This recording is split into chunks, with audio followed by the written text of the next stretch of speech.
Hey y'all, welcome to another episode of U.S. History Made Plain. I'm a high school history teacher trying to make history as fun and interesting for my students as possible. Okay, so we're talking about slavery. I want to continue with this slavery conversation.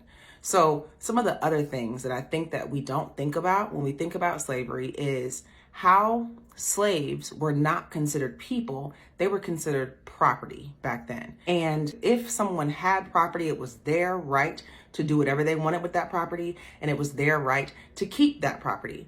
Now, when I say property, I'm thinking like objects, things.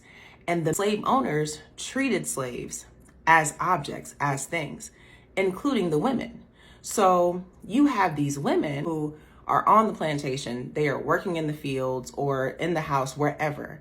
And when the slave owner wants to, he can do whatever he wants with them.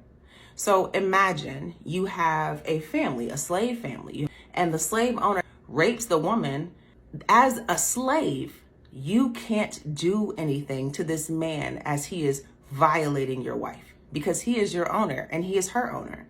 So whatever he says goes, and you cannot protect your wife. You cannot protect your family from your owner, from your master. So think about, as a man, having to watch this, not being able to protect his family. Imagine how he feels.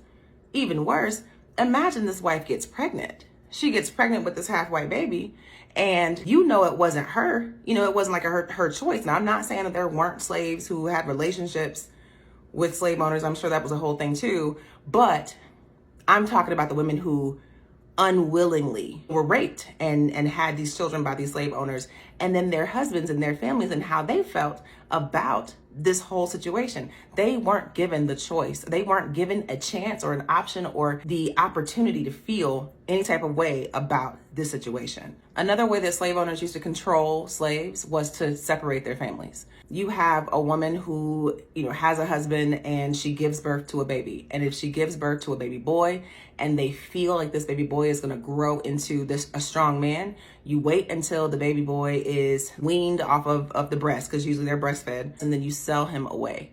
So imagine a mother having a baby ripped from her arms, and your baby is being sold into slavery on another plantation. You may never see your child again, and there's nothing you can do about it. Imagine a family where the husband one day is sold to another plantation. He can't take his family with him. There's nothing he can do. And that you may never see your family again. There were a lot of things that went into slavery. It was not just beating. It was not just raping. It was not just hanging and whipping and whatever. There was a lot of mental things that went along with keeping people in the mindset of slavery.